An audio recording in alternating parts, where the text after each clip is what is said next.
तो crime report India में आपका स्वागत है। दिल्ली में एक 9 साल की बच्ची के साथ रेप के बाद निर्मम हत्या करने के आरोप में सभी 4 आरोपी पुजारी राधेश्याम, सलीम, लक्ष्मी नारायण और कुलदीप को पुलिस ने गिरफ्तार कर लिया है। इन सभी पर आईपीसी की धारा पॉक्सो 302, 376, 506 और SC/ST एक्ट के तहत केस दर्ज किया गया है। हालांकि इस मामले में बच्चे के शव का अंतिम संस्कार भी जबरन कराने का आरोप लग रहा है। बच्चे के माता पिता ये आरोप लगा रहे हैं कि उन्हें पुजारी ने पुलिस और डॉक्टरों के बारे में उल्टा सीधा पाठ पढ़ाकर जल्दी में अंतिम संस्कार करवा दिया। एक जघन्य हत्या, पहले बच्चे के साथ बलात्कार, फिर उसके शव को परिवार वालों को बहकाकर जलवा देने का आरोप लगा है। मुकेश है हमारे साथ। मुकेश, और अपडेट दें।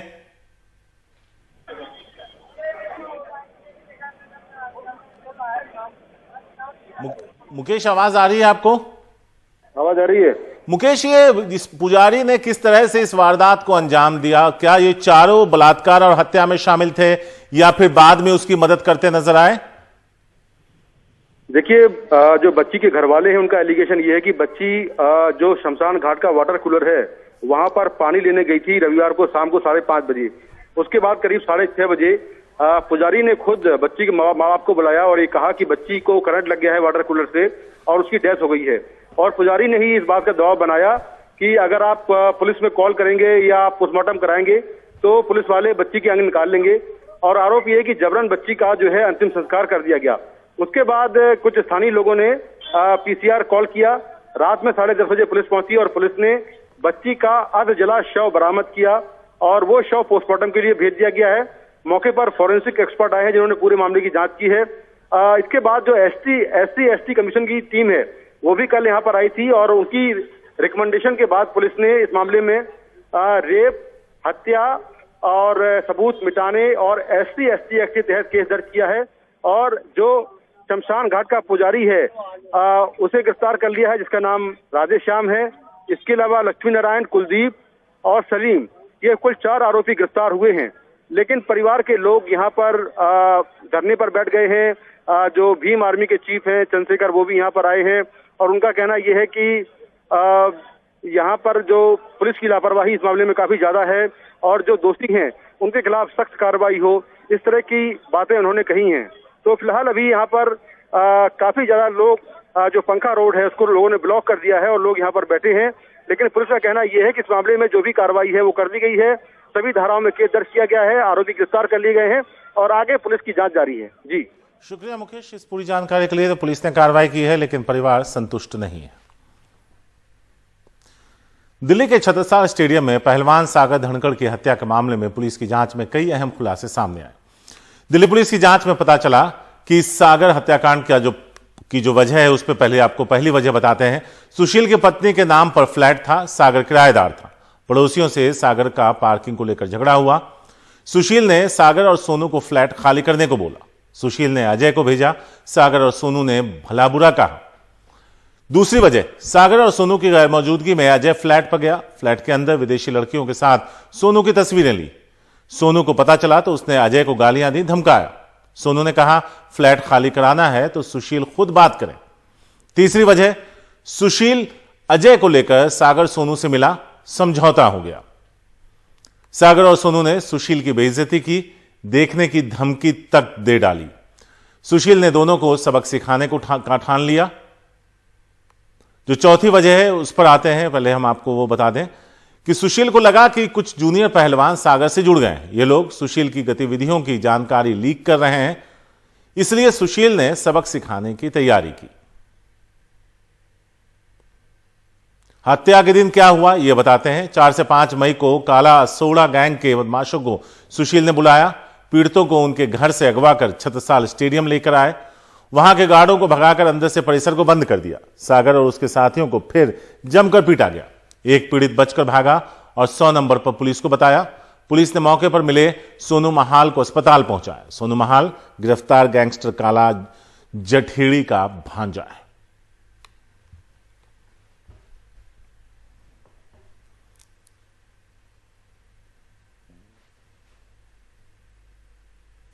झारखंड के धनबाद में न्यायाधीश उत्तम आनंद की ऑटो से टक्कर के बाद हुई मौत की जांच में SIT की टीम एड़ी चोटी का जोर लगा रही है।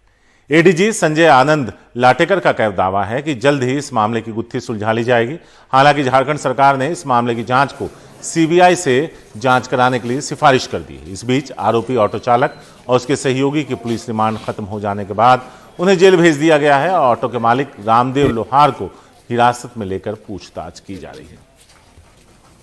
आज पुलिस रिमांड की अवधि खत्म होने के बाद उन्हें जेल में जमा किया गया है, किया जा रहा है और इसके आगे क्या करना है इस संबंध में जरूर हम सोचेंगे और जितनी साइंटिफिक टेक्निक्स है उन सभी साइंटिफिक टेक्निक्स को जरूरत पड़ने पर, आवश्यकता पड़ने पर इस्तेमाल किया जाएगा। ये हम बता सकते हैं कि एसआईटी पूर्णपणे इसमें व्यावसायिक ढंग से, पेशेवर ढंग से कार्य कर रही है और हमारी पूरी टीमें इसमें कोई भी पहलुओं को छोड़ने नहीं देंगे और सभी पहलुओं को उजागर करते हुए सही निष्कर्ष पर पहुंचने का प्रयास करेंगे।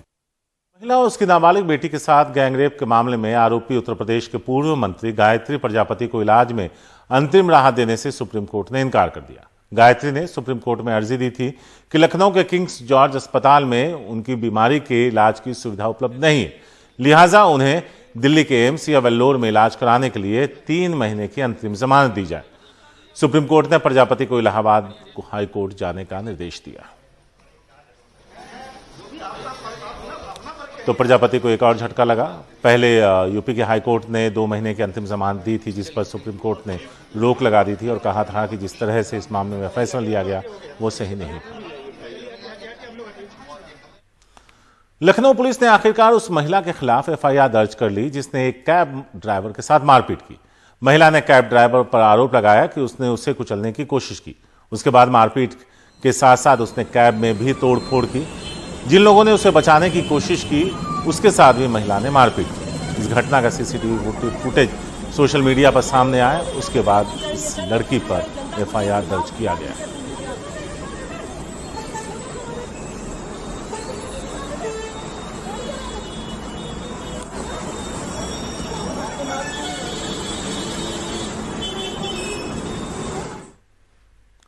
दिल्ली के रोहनी इलाके में कल सरेआम बाइक सवार 2 बदमाशों ने एक महिला के गले के चेन को छीन लिया। महिला जैसे ही सड़क से पार्किंग एरिया की ओर जाने लगी, एक बदमाश ने गले से चेन छीनी और फरार हो गया। यह पूरी घटना सीसीटीवी फुटेज में कैमरे में कैद हो गई। पुलिस ने मामला दर्ज कर आरोपियों की तलाश शुरू कर दी है।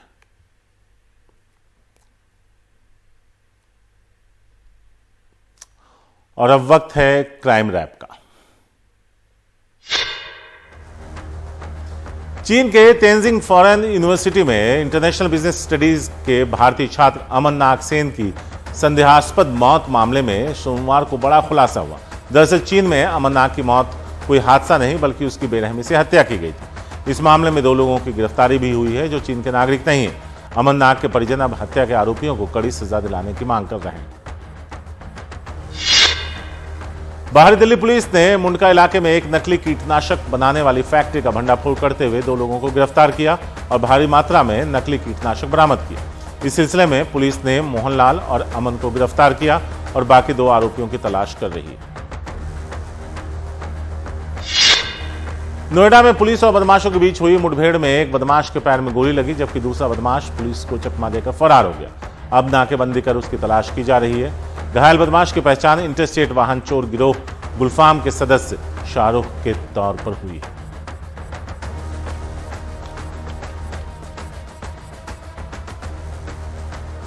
आज इस क्राइम शो में इतना ही। ब्रेक के बाद दूसरी बहुत सारी खबरें हैं, बने रहें हमारे साथ।